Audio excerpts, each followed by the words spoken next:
आज की कहानी एक ऐसी लड़की के बारे में है जिसे अपने टीचर से ही प्यार हो जाता है। वो दोनों मिलकर क्या क्या गुल खिलाते हैं वो आपको कहानी में आगे पता चलेगा, तो कहानी को एंड तक देखिए। और गाइस, अगर आप हमारे चैनल पर नए हो और अगर आपने हमारे चैनल को अभी तक सब्सक्राइब नहीं किया तो क्या कर रहे हो यार, जल्दी से सब्सक्राइब बटन दबा दो। Enjoy the video. कहानी शुरू होती है एक लड़की से जिसका नाम कायरो है। कायरो के मम्मी पापा एक अलग देश में रहते हैं और वो एक अकेले सुनसान घर में रहती है। राइटिंग उसका शौक बन गया था। एक दिन जंगल से गुजरते हुए कायरो क्लास में पहुंचती है जहाँ उसकी मुलाकात होती है जोनाथन मिलर से। जोनाथन एक मिडिल एज बंदा है जो राइटर बनने में फेल हो गया था, तो मजबूरी में वो टीचर बन गया। जब कायरो जोनाथन की क्लास में आए तो जोनाथन ने उससे सिलेबस के कुछ किताबें पढ़ने के लिए बोला, लेकिन कायरो तो पहले ही वो सारी किताबें चाट चुकी थी। तभी वहाँ पर विनी आती है। विनी जो कि कायरो की बेस्ट फ्रेंड है और वो उसी क्लास में पढ़ती है। दोनों क्लास से पहले कुछ खाने निकल गई। उधर जोनाथन ने कायरो के बैग में से एक अडल्ट बुक देख ली। तभी जोनाथन का दोस्त बोरिस वहाँ पर कॉपी लेकर आया। उसने जोनाथन से वो किताब ली और पढ़ने लगा। बोरिस और जोनाथन दोनों हक्के बक्के रह गए जब उन्होंने देखा कि वो किताब जोनाथन ने ही लिखी थी। जोनाथन की वाइफ बैटी रात को उसका ध्यान खींचने में लगी थी, लेकिन जोनाथन ने बताया कि आज एक स्टूडेंट मेरी बुक क्लास में पढ़ रही थी। फिर बैटी के दोस्त एडनी का कॉल आया। कॉल के बाद बैटी और जोनाथन ने साथ में ड्रिंक किया। जैसे ही दोनों करीब आने लगे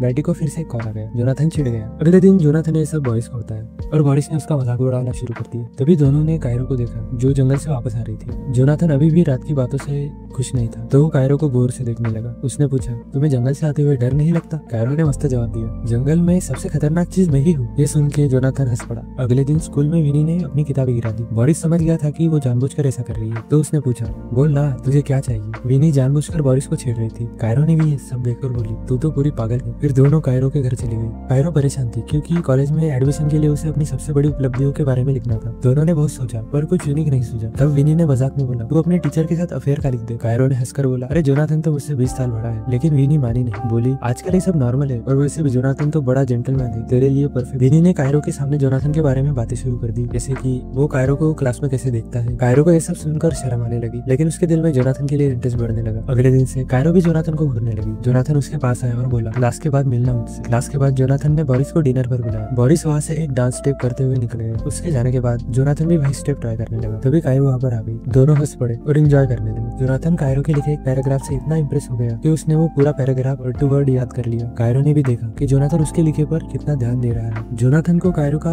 पूरा पैराग्राफ ध्यान था और वो काफी खुश भी था। फिर जोनाथन ने कायरो से कहा वो अगर अपने फेवरेट लेखक के स्टाइल में एक शॉर्ट स्टोरी लिखेगी तो उसे वो मिड टर्म में पूरे नंबर देगा। कायरो भी झट से मान गई। उसने जोनाथन से बोला, मैंने तुम्हारी किताबें पढ़ी थी। कायरो ने भी उसकी किताबों की कई लाइन वर्ड टू वर्ड याद कर ली थी, जैसे जोनाथन ने उसका पैराग्राफ याद किया था। ये देख के जोनाथन भी काफी इंप्रेस हुए। फिर जोनाथन ने कायरो को वीकेंड पर एक जगह बुलाया जहाँ वो उसके असाइनमेंट पर डिस्कस करेगा। रात में जोनाथन अपने वाइफ बैटी के साथ डिनर पर गया था। वहाँ पर विनी ऑर्डर लेने आई। बैटी ने जोनाथन से पूछा, क्या ये वही लड़की है जिसके बारे में तुम बोल रहे थे? जोनाथन ने कहा, नहीं वो कायरो है। लेकिन बैटी को साफ दिख रहा था कि जोनाथन कायरो में कुछ ज्यादा ही इंटरेस्टेड है। गुस्से में आकर बैटी ने बोरिस के सामने जोनाथन की बेइज्जती करना शुरू कर दिया। हमारे अंदर अब वो बात नहीं रही। कई सालों से कुछ लिखा भी नहीं, बस एक मामूली टीचर बन के रह गया। फिर वीकेंड पर कायरो उस जगह आ गई जहाँ जोनाथन ने उसे बुलाया था। जोनाथन भी उसका पीछा करता हुआ वहाँ पहुंच गया और उसके पास बैठ गया। वहाँ पर एक आदमी कविता पढ़ रहा था। जोनाथन भी ध्यान से वो कविता सुन रहा था और कायरो जोनाथन को देख रही थी। कविता खत्म होने के बाद कायरो बाहर आई और सिगरेट जलाई। जोनाथन भी उसके साथ सिगरेट शेयर करने लगा। अगले दिन कायरो जोनाथन के सामने एक हॉट सी ड्रेस पहनकर आई। बोरिस ने पूछा तो कायरो ने कुछ नहीं बताया। जैसे ही बोरिस वहाँ से गया कायरो ने जोनाथन से बातें शुरू कर दी। दोनों के बीच नजदीकियां बढ़ने लगी। क्लास में जाते वक्त जोनाथन को अपनी वाइफ का मैसेज आया कि उन्हें बाहर चलना है। क्लास में कायरो ने जोनाथन को अपनी फेवरेट लेखक के बारे में बताया जिसके स्टाइल में वो स्टोरी लिखेगी, लेकिन जोनाथन घर जाने की जल्दी में था तो हाँ कर दिया और निकल गया। उसके जाने के बाद विनी जोनाथन के टेबल पर चढ़कर कायरो को चिढ़ाने लगी। फिर बोरिस जोनाथन से मिलने आया और विनी ने उसे भी छेड़ना शुरू कर दिया। उसने बोरिस का फोन अपने कपड़ों में छुपा लिया। उधर कायरो को भी अपना फोन नहीं मिल रहा था। दूसरी तरफ जोनाथन और उसकी वाइफ का बाहर जाने का प्लान कैंसिल हो गया क्योंकि बैटी अपने काम में बिजी थी। तभी जोनाथन को कायरो का कॉल आया। असल में जोनाथन गलती से कायरो का फोन अपने बैग में ले आया था। जब प्लान कैंसिल ही हो गया तो जोनाथन कायरो को फोन देने के लिए निकल गया। जब वो कायरो के घर पहुंचा तो बारिश शुरू हो गई। कायरो पतली सी ड्रेस में बाहर आई। दोनों एक दूसरे को देखने लगे। माहौल बहुत इंटेंस हो गया। फिर उन दोनों ने किस कर लिया। इसके बाद जोनाथन अपने घर वापस आ गया। घर आकर उसने देखा कि कायरो ने उसे एक मेल भेजा था। उसकी वाइफ ने जोनाथन से कहा, तुम यहाँ हो तो मैं अपना काम नहीं कर पा रही। तो जोनाथन अपने घर के एक छोटे से कैबिन में चला गया। वहाँ उसने कायरो की भेजी हुई स्टोरी को प्रिंट किया और पढ़ने लगा। वो स्टोरी एडल्ट थी जिसमें एक स्टूडेंट और एक टीचर की अफेयर के बारे में लिखा था जो बिल्कुल कायरो और जोनाथन जैसे थे। ये पढ़कर जोनाथन इतना एक्साइटेड हो गया कि उसने अपने पैंट उतार दी और अपना बम्बू लंबा करके पानी निकालने लगा। लेकिन अगले दिन सब बदल गया। जोनाथन ने कायरो को पहले जैसा कॉल नहीं किया। कायरो ने उससे पूछा कि क्या हुआ। जोनाथन को कायरो की स्टोरी बिल्कुल भी पसंद नहीं आई। उसने बोला,